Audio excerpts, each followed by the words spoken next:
Langit sore di pesantren mulai meredup. Angin berhembus pelan, membawa suara lantunan ayat suci dari dalam musola. Rian, seorang santri sederhana, berjalan pelan menuju parkiran. Di sana, terparkir motornya, motor tua, catnya sudah kusam, beberapa bagian bahkan diikat dengan tali seadanya. Namun Rian tidak pernah malu. Ia mengusap jok motornya dengan lembut. Yang penting halal, ya kan, gumamnya pelan. Hari itu, ia mendapat tugas dari Ustadz untuk mengantar kitab ke sebuah rumah besar di kota. Tanpa pikir panjang, ia langsung berangkat. Mesin motornya meraung pelan, brek, brek, seolah ikut berjuang bersama pemiliknya. Di sisi lain kota, sebuah mobil mewah berhenti di depan sebuah gedung perkantoran megah. Seorang wanita keluar, cantik, elegan, tapi sorot matanya dingin. Namanya Alia, seorang anak konglomerat yang terkenal cerdas sekaligus sombong. "Hei, pastikan meeting besok tidak ada yang telat," ucapnya tegas kepada asistennya. "Baik, Nona Alia." Alia terbiasa mendapatkan semua yang dia mau. Tidak pernah ada yang berani membantahnya. Baginya, dunia hanya soal status dan kekuasaan. Takdir mulai bermain. Saat Rian sampai di kota, hujan tiba-tiba turun deras. Jalanan menjadi licin. Motor tua Rian mulai bermasalah. "Ya Allah, jangan sekarang," ucapnya cemas. Dan benar saja. BRUK. Motornya mogok tepat di depan sebuah gedung besar, gedung milik perusahaan keluarga Alia. Rian mencoba memperbaiki, tangannya kotor oleh oli. Beberapa orang yang lewat hanya menatap sinis. "Heh, motor tua begitu masih dipakai. Kayak orang kampung banget." Rian hanya tersenyum tipis. Ia sudah biasa dihina. Namun tiba-tiba, suara sepatu hak tinggi mendekat. Alia keluar dari gedung, melihat Rian dari atas ke bawah dengan tatapan merendahkan. "Ini depan perusahaan saya, bukan bengkel," ucapnya dingin. Rian menoleh, sedikit terkejut melihat wanita secantik itu. "Maaf, saya hanya numpang berteduh sebentar." Alia menyilangkan tangan. "Orang seperti kamu memang selalu punya alasan," katanya tajam. Orang-orang di sekitar mulai memperhatikan. Rian diam sejenak, namun ia tidak marah. Ia justru tersenyum. "Kalau mengganggu, saya akan pergi," ucapnya sopan. Sikap itu membuat Alia sedikit terdiam. Entah kenapa, ia terbiasa melihat orang takut atau membela diri saat diremehkan. Tapi tidak dengan pria ini. Hinaan di depan umum. Salah satu karyawan Alia ikut menimpali. "Bu, mungkin dia mau minta-minta." Orang-orang mulai tertawa kecil. Alia tidak menghentikan. Ia justru berkata, "Kalau butuh uang, bilang saja. Tidak usah pura-pura rusak." Kalimat itu menusuk. Namun Rian tetap tenang. Ia berdiri, lalu berkata pelan, "Saya memang miskin, tapi saya tidak pernah meminta yang bukan hak saya." Suasana tiba-tiba hening. Alia terdiam. Untuk pertama kalinya, seseorang berani bicara seperti itu padanya tanpa rasa takut. Rian akhirnya mendorong motornya pergi, meninggalkan tempat itu. Tanpa ia sadari, Alia masih menatapnya. Entah kenapa, hatinya terasa aneh. Kenapa dia berbeda? Gumamnya dalam hati. Malam itu, untuk pertama kalinya, Alia memikirkan seorang pria sederhana, dengan motor tua. Malam itu, hujan masih turun rintik-rintik. Di dalam kamar mewahnya, Alia berdiri di depan jendela besar. Biasanya, ia tidak pernah memikirkan hal sepele. Tapi kali ini, berbeda. Bayangan Rian terus muncul di pikirannya. Pria sederhana, motor tua, tapi tatapan matanya tenang, seolah tidak tersentuh hinaan. "Kenapa aku kepikiran dia terus?" gumam Alia kesal. Ia mencoba mengalihkan perhatian dengan membuka laptop. Tapi tetap saja, fokusnya hilang. Akhirnya, ia menekan interkom. "Rina, masuk." Tak lama, asistennya datang. "Iya, Nona." Alia terdiam sejenak, seperti ragu. "Cari tahu pria tadi." Rina sedikit terkejut. "Yang di depan kantor?" "Iya, yang pakai motor tua itu." "Baik, Nona." Sementara itu, di pesantren sederhana di pinggiran kota, Rian baru saja sampai. Bajunya sedikit basah, tangannya masih ada bekas oli. Seorang ustadz menghampirinya. Rian, kamu terlambat. Ada apa? Rian menunduk sopan. Maaf, ustadz. Motor saya mogok di jalan. Ustadz hanya tersenyum. Tidak apa-apa. Yang penting kamu sudah berusaha. Rian mengangguk. Namun malam itu, saat ia duduk sendiri di serambi, ia teringat kejadian siang tadi. Ucapan Alia. Tatapan merendahkan itu. Ia menarik napas panjang. Ya Allah, kuatkan hati saya, ucapnya pelan. Meski terlihat tenang, sebenarnya hatinya sedikit terluka. Penyelidikan Alia. Keesokan paginya, Rina kembali ke ruangan Alia dengan membawa beberapa data.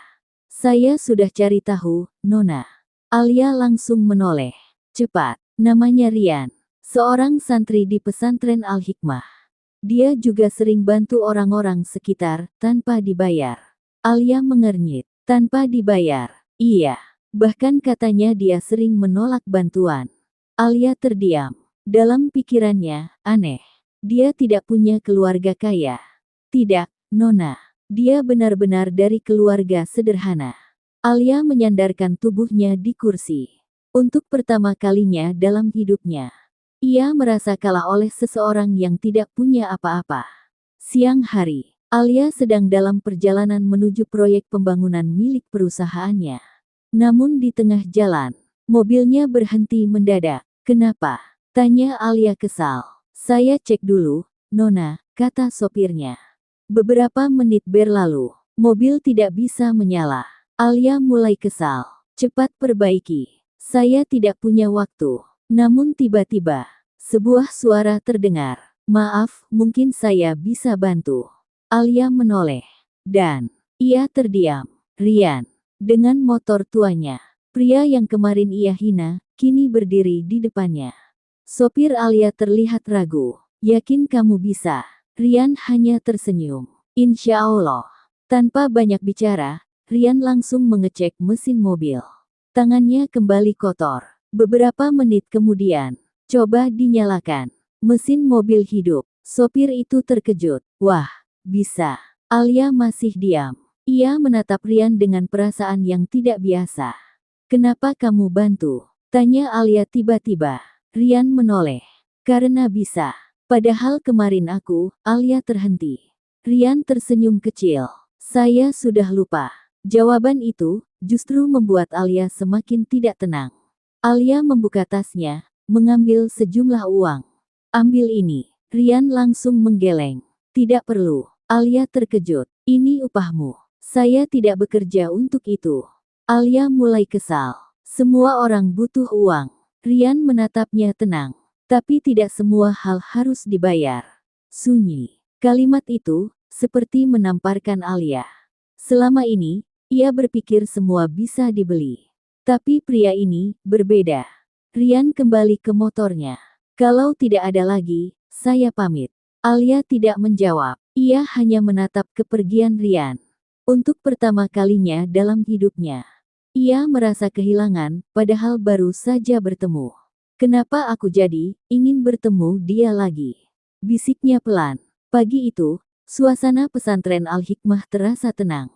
Para santri sibuk dengan aktivitas mereka. Ada yang mengaji, ada yang membersihkan halaman. Di sudut halaman, Rian sedang memperbaiki keran air yang rusak. Tangannya kembali kotor, bajunya sederhana seperti biasa. Namun wajahnya tetap tenang. Sebuah mobil mewah berhenti tidak jauh dari gerbang pesantren. Beberapa santri langsung melirik. Siapa itu? Mobil mahal banget. Pintu mobil terbuka. Alia turun. Cantik, elegan. Tapi kali ini, wajahnya tidak sedingin biasanya. Ia melihat sekeliling, sedikit ragu. Ini tempat dia, gumamnya pelan. Rian yang sedang bekerja tidak sadar. Sampai salah satu temannya berkata, Rian, itu ada yang cari kamu. Rian menoleh. Dan langsung terdiam. Alia. Berdiri di tengah pesantren. Dengan dunia yang sangat berbeda dari tempat itu. Rian berdiri perlahan. Kenapa dia ke sini? Pikirnya. Alia berjalan. Mendekat. Untuk pertama kalinya, ia terlihat tidak percaya diri. Aku mau bicara. Rian mengangguk. Silakan. Mereka duduk di bangku kayu sederhana. Beberapa santri diam-diam memperhatikan. Alia menarik napas dalam. Aku minta maaf. Rian sedikit terkejut. Aku tidak seharusnya merendahkan kamu waktu itu, lanjut Alia. Rian tersenyum kecil. Tidak apa-apa. Kenapa kamu selalu bilang tidak apa-apa? Alia menatapnya. Rian terdiam sejenak. Karena kalau saya simpan semua di hati, saya yang capek sendiri. Jawaban sederhana. Tapi, dalam. Alia menunduk. Entah kenapa, hatinya terasa hangat sekaligus perih. Alia tidak langsung pulang. Ia justru memperhatikan kegiatan pesantren. Melihat Rian membantu santri lain. Mengajari anak kecil mengaji dengan sabar. Bahkan, memperbaiki atap bocor tanpa mengeluh. Alia berdiri dari jauh. Hatinya bergetar. Kenapa dia bisa setulus ini? Bisiknya. Sore hari, Alia hendak pulang. Namun sebelum masuk mobil, ia menoleh ke arah Rian. Rian. Iya. Alia terdiam sejenak. Boleh aku ke sini lagi? Rian sedikit kaget. Ini bukan tempat saya saja. Semua orang boleh datang. Alia tersenyum tipis. Untuk pertama kalinya, senyum yang tulus. Namun saat mobil Alia pergi, seseorang melihat dari kejauhan. Seorang pria berpakaian rapi, wajahnya tajam.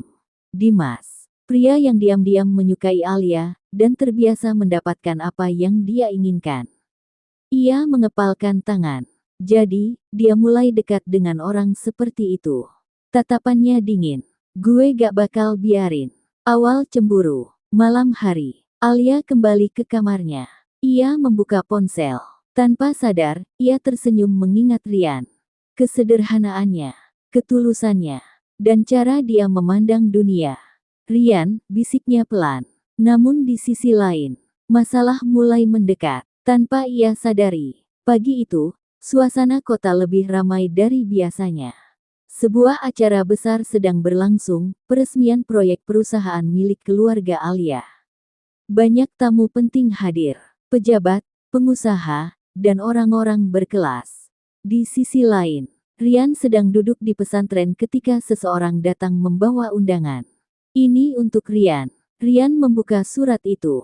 Matanya sedikit terkejut. Undangan resmi dari perusahaan Alia. Ia terdiam. Kenapa saya diundang? Gumamnya. Rian sempat ragu untuk datang. Bajunya sederhana. Sepatunya pun sudah usang. Namun Ustadz berkata, datanglah. Niatkan baik. Jangan takut pada manusia. Rian akhirnya mengangguk. Saat Rian sampai di lokasi acara, ia langsung merasa asing. Gedung megah.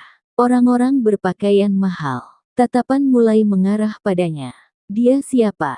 Kok pakaiannya begitu? Nyasar kali. Bisik-bisik mulai terdengar.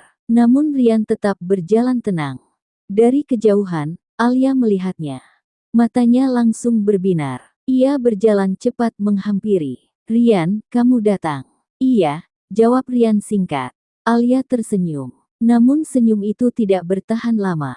Munculnya Dimas. Seorang pria mendekat. Dimas. Dengan senyum sinis. Wah, ini tamu spesial ya. Katanya sambil menatap Rian dari atas ke bawah. Alia langsung berubah serius. Dimas, jangan mulai. Namun Dimas tidak peduli. Lo tuh siapa sih? Tanya Dimas ke Rian. Rian diam. Sopir. Tukang parkir. Lanjut Dimas sambil tertawa kecil. Beberapa tamu ikut tersenyum meremehkan. Alia mengepalkan tangan. Cukup, Dimas. Namun Dimas semakin menjadi. Oh, atau ini, proyek sosial baru ya. Bawa orang miskin ke acara biar kelihatan peduli. Tawa mulai terdengar lebih jelas. Suasana berubah tidak nyaman. Rian berdiri di tengah keramaian. Dihina, direndahkan. Namun seperti biasa, ia memilih diam. Ia hanya menunduk sedikit. Bukan karena kalah, tapi karena menjaga hati. Tiba-tiba, Alia melangkah maju. Berdiri di samping Rian. Semua mata tertuju pada mereka. Aku yang mengundang dia. Suasana langsung hening. Dimas terkejut. Alia, serius lo? Alia menatap. Tajam. Iya. Ia lalu berkata dengan suara tegas. Dan dia lebih terhormat dari banyak orang di sini. Semua orang terdiam. Alia melanjutkan.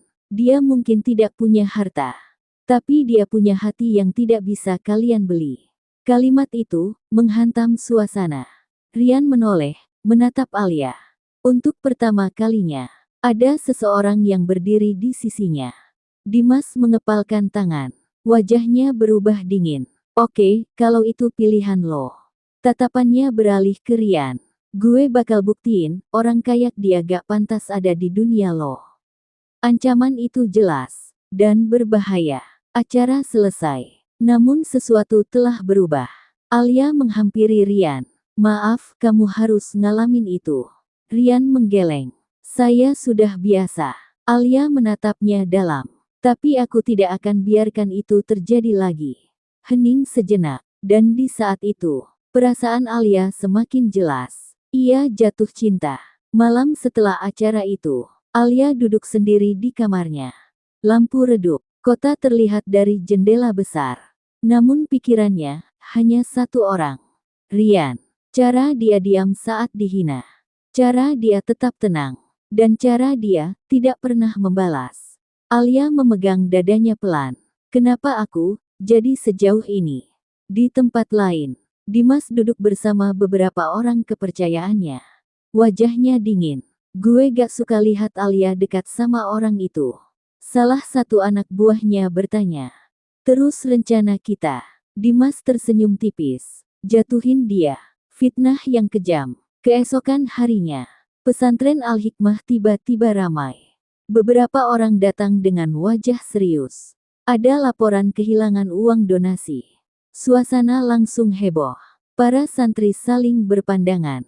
Siapa yang ambil? Namun tiba-tiba, salah satu orang menunjuk. Dia. Semua mata tertuju pada Rian. Rian terdiam. Apa maksudnya? Tanya Ustadz. Kami punya bukti kalau dia yang terakhir pegang uang itu. Bisik-bisik mulai terdengar. Gak mungkin. Tapi kalau benar gimana? Rian menggenggam tangannya. Saya tidak mengambilnya, ucapnya tenang. Namun suara-suara mulai meragukan. Alia mendengar kabar itu. Di kantor, Alia menerima kabar tersebut dari asistennya. Rian dituduh mencuri. Alia langsung berdiri. Tidak mungkin. Namun berita sudah menyebar. Nama Rian mulai dibicarakan dengan buruk. Alia datang dengan cepat ke pesantren. Suasana tegang. Rian berdiri di tengah, dikelilingi orang-orang. Alia, ucap Rian pelan. Namun Alia langsung berkata, aku percaya kamu. Kalimat itu membuat semua orang terdiam. Namun bukti-bukti mulai ditunjukkan. Situasi semakin sulit. Bahkan beberapa orang mulai ragu pada Rian. Ustadz pun terlihat bingung. Rian menunduk. Bukan karena bersalah. Tapi karena lelah. Tiba-tiba, seorang pria tua datang. Cukup. Semua menoleh. Pria itu menatap Rian dengan serius. Saya kenal dia. Suasana hening. Dia bukan orang biasa. Alia terkejut. Maksudnya, pria itu menarik napas dalam. Dia, anak dari seorang pengusaha besar yang dulu jatuh bangkrut. Semua orang terdiam. Rian memejamkan mata. Rahasia yang ia sembunyikan, akhirnya terbuka. Dulu, Rian hidup dalam kemewahan. Namun ayahnya difitnah, perusahaannya hancur. Keluarganya kehilangan segalanya. Sejak saat itu, Rian memilih hidup sederhana dan belajar di pesantren. Dia tahu rasanya difitnah, lanjut pria itu. Dan dia tidak mungkin melakukan itu lagi. Air mata yang jatuh. Alia menatap Rian. Matanya mulai berkaca-kaca. Kenapa kamu gak pernah cerita? Bisiknya. Rian tersenyum lemah. Tidak penting. Alia menggeleng pelan. Buat aku, itu penting. Momen yang menggetarkan hati. Alia melangkah mendekat. Di depan semua orang. Ia memegang tangan Rian. Aku akan tetap percaya kamu. Apapun yang terjadi. Suasana hening. Dan di saat itu, hati Rian yang selama ini kuat, mulai goyah. Dari kejauhan, Dimas melihat semuanya. Ia tersenyum dingin. Baru mulai. Aman. Fitnah itu belum sepenuhnya selesai. Walau ada yang membelanya, Tapi keraguan tetap ada. Ia menarik napas panjang. Kalau aku tetap di sini, semuanya akan kena dampaknya, gumamnya. Bukan dirinya yang ia pikirkan, tapi orang lain, termasuk Alia. Rian berdiri, masuk ke kamar sederhana miliknya. Ia mengemas barang-barangnya. Tidak banyak, hanya pakaian dan beberapa kitab. Air matanya hampir jatuh, tapi ia tahan. Aku harus pergi. Di saat yang sama, Alia datang ke pesantren. Ia merasa gelisah sejak tadi. Seperti ada yang tidak beres. Aku harus ketemu dia. Namun saat ia sampai, ia melihat sesuatu yang membuat jantungnya berdegup kencang. Rian membawa tas. Rian terhenti, perlahan menoleh. Alia berdiri di sana, dengan napas tidak teratur. Kamu mau kemana? Rian terdiam sejenak. Pergi. Satu kata, tapi terasa sangat berat. Alia menggeleng cepat. Kenapa? Aku tidak bisa tetap di sini. Karena fitnah itu, aku bisa bantu kamu. Rian menatapnya dalam. Justru karena itu, aku harus pergi. Alia tidak mengerti. Alasan yang menghancurkan hati. Rian melangkah mendekat. Semenjak kamu dekat denganku, masalah mulai datang. Itu bukan salah kamu, potong Alia. Tapi orang lain akan menganggap begitu. Hening. Rian melanjutkan dengan suara pelan. Aku tidak mau kamu terluka, karena aku. Kalimat itu membuat hati Alia terasa diremas. Air mata yang tak bisa ditahan. Alia menatapnya. Matanya mulai basah.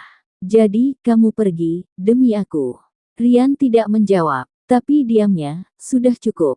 Air mata Alia jatuh. Untuk pertama kalinya, wanita kuat itu, menangis. Rian, aku, suara Alia bergetar. Ia ingin mengatakan sesuatu. Sesuatu yang selama ini ia tahan. Namun, Rian berkata lebih dulu. Jangan. Alia terdiam. Kalau kamu bilang itu sekarang, aku gak akan bisa pergi. Kalimat itu, seperti pisau di hati. Menghancurkan sekaligus indah. Hening. Hanya suara angin malam. Alia perlahan mendekat. Dan tanpa berpikir panjang, ia memeluk Rian. Erat. Seakan tidak ingin melepas. Rian terkejut. Namun, perlahan ia membalas pelukan itu. Untuk pertama kalinya, mereka saling merasakan hati satu sama lain. Tanpa kata perpisahan. Beberapa saat kemudian, Rian melepaskan pelan. Aku harus pergi. Alia menggeleng sambil menangis. Jangan. Namun Rian tersenyum tipis. Senyum paling menyakitkan. Jaga diri kamu. Dan, ia pergi. Meninggalkan Alia yang berdiri sendiri. Dengan air mata yang terus jatuh. Alia menatap kepergian Rian. Tangannya mengepal. Aku gak akan diam. Air matanya berhenti. Berganti dengan tekad. Aku akan buktiin, kamu gak salah. Bayangan kebenaran. Di sisi lain, salah satu anak buah Dimas mulai gelisah. Pak, kayaknya kita bakal ketahuan. Dimas menatap tajam. Kalau bocor, lo yang gue hancurin. Namun, kebenaran tidak bisa disembunyikan selamanya. Hari-hari setelah kepergian Rian, pesantren terasa berbeda. Lebih sepi, lebih dingin. Seolah ada yang hilang. Kesendirian Alia. Di kamarnya, Alia duduk termenung. Tidak ada lagi senyum. Tidak ada lagi kesombongan seperti dulu. Yang ada, hanya satu hal. Rindu. Ia melihat ponselnya. Berharap ada kabar. Namun, tidak ada. Kenapa kamu harus pergi, bisiknya lirih. Namun kali ini, Alia tidak mau hanya diam. Ia berdiri. Menghapus air matanya. Kalau aku diam, dia akan terus disalahkan. Ia mengambil tasnya. Saatnya aku selesaikan semuanya. Menyusup ke dalam kebenaran. Alia mulai menyelidiki sendiri. Ia mencari semua data donasi yang hilang. Memeriksa rekaman CCTV. Menginterogasi beberapa karyawan. Semua dilakukan diam-diam. Sampai akhirnya, ia menemukan sesuatu. Bukti yang mengejutkan. Dalam rekaman, terlihat jelas seseorang mengambil uang donasi. Bukan Rian, tapi salah satu orang suruhan Dimas. Alia membeku. Tangannya gemetar. Jadi ini, semua rencananya. Matanya berubah tajam. Untuk pertama kalinya, Alia benar-benar marah. Malam itu, Alia langsung mendatangi Dimas. Tanpa takut, tanpa ragu, Dimas tersenyum santai. Tumben malam-malam datang. Namun Alia langsung melemparkan sebuah flash disk ke meja. Apa ini? Tanya Dimas. Bukti. Senyumnya perlahan hilang. Topeng yang terlepas. Lo yang jebak Rian. Hening. Beberapa detik. Lalu Dimas tertawa kecil. Dan kalau iya, Alia mengepalkan tangan. Kamu keterlaluan. Dimas berdiri. Gue cuma ngambil apa yang harusnya gue punya. Alia. Tatapannya berubah serius. Lo itu milik gue. Alia menatap tajam. Aku bukan barang. Dan tanpa ragu, aku pilih Rian. Kalimat itu membuat suasana membeku. Wajah Dimas berubah gelap. Kalau lo tetap pilih dia, gue bakal pastiin dia gak bisa hidup tenang. Alia tidak mundur. Coba saja. Untuk pertama kalinya, Alia melawan tanpa takut. Rian di tempat lain. Sementara itu, Rian berada di sebuah desa kecil. Ia membantu orang-orang di sana. Mengajar anak-anak. Memperbaiki rumah warga. Namun, di setiap malam, ia selalu menatap langit. Mengingat Alia. Senyumnya. Air matanya. Pelukannya. Maaf, bisiknya. Beberapa hari kemudian, Alia akhirnya menemukan keberadaan Rian. Tanpa menunggu lama, ia langsung pergi. Perjalanan jauh. Hati berdebar. Dan saat ia sampai, ia melihat Rian dari kejauhan. Sedang tersenyum bersama anak-anak. Alia terdiam. Air matanya jatuh lagi. Rian. Rian seperti merasakan sesuatu. Ia menoleh. Dan mata mereka bertemu. Waktu seolah berhenti. Tidak ada suara. Tidak ada dunia lain. Hanya mereka berdua. Angin sore berhembus pelan di desa kecil itu. Daun-daun bergerak lembut. Namun hati Alia bergetar hebat. Di hadapannya, Rian. Pria yang ia cari. Pria yang ia rindukan. Rian berdiri terpaku. Tidak menyangka Alia benar-benar datang. Alia. Suaranya pelan. Seolah takut ini hanya mimpi. Alia tidak menjawab. Ia justru berlari. Dan langsung memeluk Rian. Erat. Sangat erat. Aku nyari kamu. Suara Alia bergetar. Rian terdiam. Tangannya perlahan membalas pelukan itu. Aku pikir, kamu baik-baik aja, ucap Rian pelan. Alia menggeleng di dadanya. Gak sejak kamu pergi. Kalimat itu menghantam hati Rian. Alia melepaskan pelukan. Matanya merah. Tapi penuh tekad. Aku datang bukan cuma buat ketemu kamu. Ia mengeluarkan flash disk. Aku bawa kebenaran. Rian mengernyit. Alia menceritakan semuanya. Tentang rekaman. Tentang orang suruhan Dimas. Tentang rencana jahat itu. Rian terdiam. Matanya berkaca-kaca. Bukan karena marah. Tapi karena, akhirnya, kebenaran muncul. Nama yang dipulihkan. Kamu gak salah, Rian, kata Alia tegas. Aku sudah bersihkan nama kamu. Sunyi. Rian menunduk. Air mata jatuh tanpa suara. Selama ini, ia menahan semuanya sendiri. Dan sekarang, ada seseorang yang memperjuangkannya. Alia melangkah lebih dekat. Rian, aku capek bohong sama diri sendiri. Rian menatapnya. Jantungnya berdegup kencang. Aku gak bisa jauh dari kamu. Air mata Alia jatuh lagi. Dan akhirnya, aku cinta kamu. Dunia yang berhenti. Hening. Semua terasa lambat. Rian terdiam. Kalimat itu, yang ia tahan, yang ia takutkan. Akhirnya terdengar. Jawaban dari hati. Rian mendekat perlahan. Tangannya menghapus air mata Alia. Seharusnya kamu gak jatuh cinta sama aku. Alia menggeleng cepat. Aku gak peduli. Rian tersenyum, sedih tapi hangat. Aku juga. Alia menatapnya. Cinta kamu. Pelukan yang menyatukan. Alia langsung menangis dalam pelukannya. Kali ini bukan karena sedih. Tapi karena lega. Rian memeluknya erat, seakan tidak ingin kehilangan lagi. Namun, di kejauhan, sebuah mobil berhenti. Dimas turun. Tatapannya dingin. Melihat mereka berdua. Tangannya mengepal. Kalau gue gak bisa dapetin lo, gak ada yang bisa. Sore yang tadi terasa hangat, tiba-tiba berubah mencekam. Alia masih dalam pelukan Rian. Namun tiba-tiba, brak, suara pintu mobil dibanting keras. Mereka berdua menoleh. Dan, wajah Alia langsung pucat. Dimas. Tatapan penuh amarah. Dimas berjalan mendekat. Langkahnya pelan, tapi penuh tekanan. Matanya menatap tajam ke arah Rian. Romantis banget ya. Suasana langsung tegang. Rian berdiri di depan Alia. Melindunginya. Gue udah bilang, suara Dimas dingin. Jangan ganggu yang bukan level lo. Rian tetap tenang. Alia bukan barang. Dimas tersenyum sinis. Berani juga lo sekarang. Situasi memanas. Beberapa anak buah Dimas turun dari mobil. Jumlah mereka banyak. Alia panik. Dimas, cukup. Jangan gila. Namun Dimas tidak peduli. Gue cuma mau satu hal. Ia menatap Alia dalam. Tinggalin dia. Alia menggeleng. Gak. Satu kata. Tapi tegas. Dimas tertawa kecil. Berarti, gue harus paksa.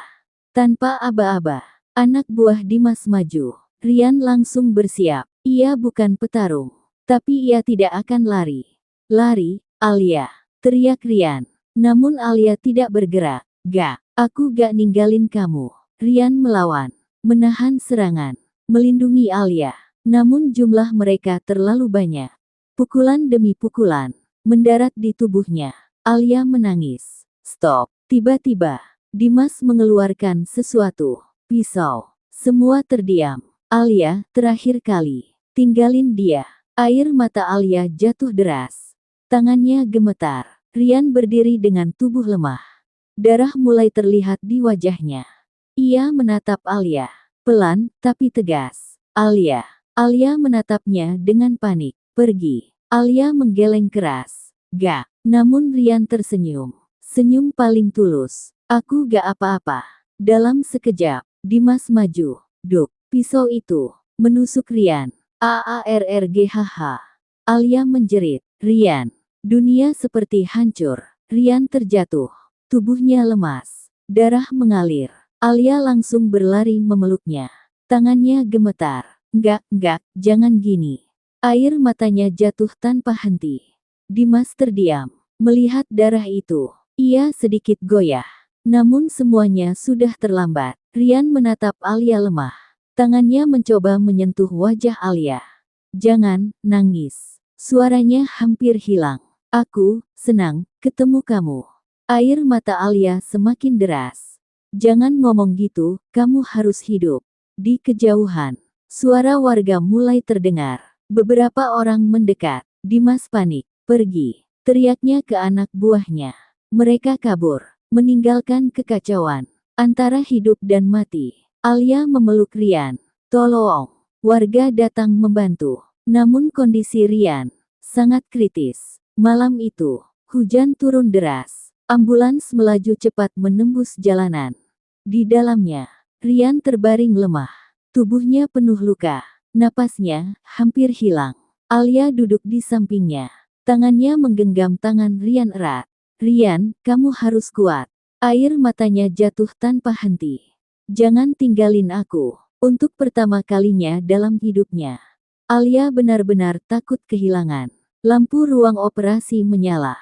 Dokter berlari masuk. Rian dibawa ke dalam. Pintu tertutup. Dan Alia hanya bisa menunggu. Waktu yang terasa lambat. 1 jam. 2 jam. 3 jam. Alia tidak bergerak. Matanya kosong. Namun air matanya terus jatuh. Ya Allah, tolong dia. Akhirnya, lampu operasi mati. Dokter keluar. Alia langsung berdiri. Dok, gimana dia? Dokter terdiam sejenak. Wajahnya serius. Kami sudah melakukan yang terbaik. Jantung Alia terasa berhenti. Harapan yang hidup. Dan dia berhasil melewati masa kritis. Alia membeku. Matanya melebar. Dia selamat. Dokter mengangguk. Tapi masih butuh waktu untuk sadar. Alia langsung menangis. Namun kali ini, bukan karena sedih. Tapi karena lega. Ia jatuh terduduk. Terima kasih, ya Allah. Hari demi hari berlalu. Alia selalu di samping Rian. Tidak pernah pergi. Tidak peduli pekerjaan. Tidak peduli dunia luar, yang ia pedulikan hanya satu, Rian. Suatu pagi, cahaya matahari masuk ke kamar rumah sakit, dan perlahan, jari Rian bergerak. Alia langsung terbangun. Rian, perlahan, mata Rian terbuka, pandangan kabur. Namun satu hal yang ia lihat jelas. Alia, bisiknya lemah. Alia langsung menangis. Iya, aku di sini. Rian tersenyum kecil, senyum yang selama ini dirindukan. Beberapa hari kemudian, Rian mulai pulih. Ia duduk di taman rumah sakit bersama Alia. Suasana tenang. Rian menatap Alia. Kenapa kamu tetap di sini? Alia tersenyum. Karena aku cinta kamu. Tanpa ragu, tanpa takut. Jawaban yang pasti. Rian menggenggam tangan Alia. Kali ini, aku gak akan pergi lagi. Alia tersenyum, dengan air mata bahagia. Dan aku gak akan biarin kamu pergi lagi. Akhir yang indah. Beberapa bulan kemudian, Rian kembali ke pesantren. Namun kali ini, tidak sendiri. Alia sering datang, membantu, belajar, dan perlahan berubah. Menjadi wanita yang lebih hangat. Dimas akhirnya ditangkap. Semua kejahatannya terungkap. Ia kehilangan segalanya. Seperti yang dulu ia lakukan pada orang lain. Cinta yang sederhana. Di bawah langit senja, Rian dan Alia duduk bersama. Tidak ada kemewahan. Tidak ada kesombongan. Hanya cinta yang tulus. Aku gak butuh dunia kalau aku sudah punya kamu. Alia tersenyum. Dan aku gak butuh siapa-siapa lagi selain kamu.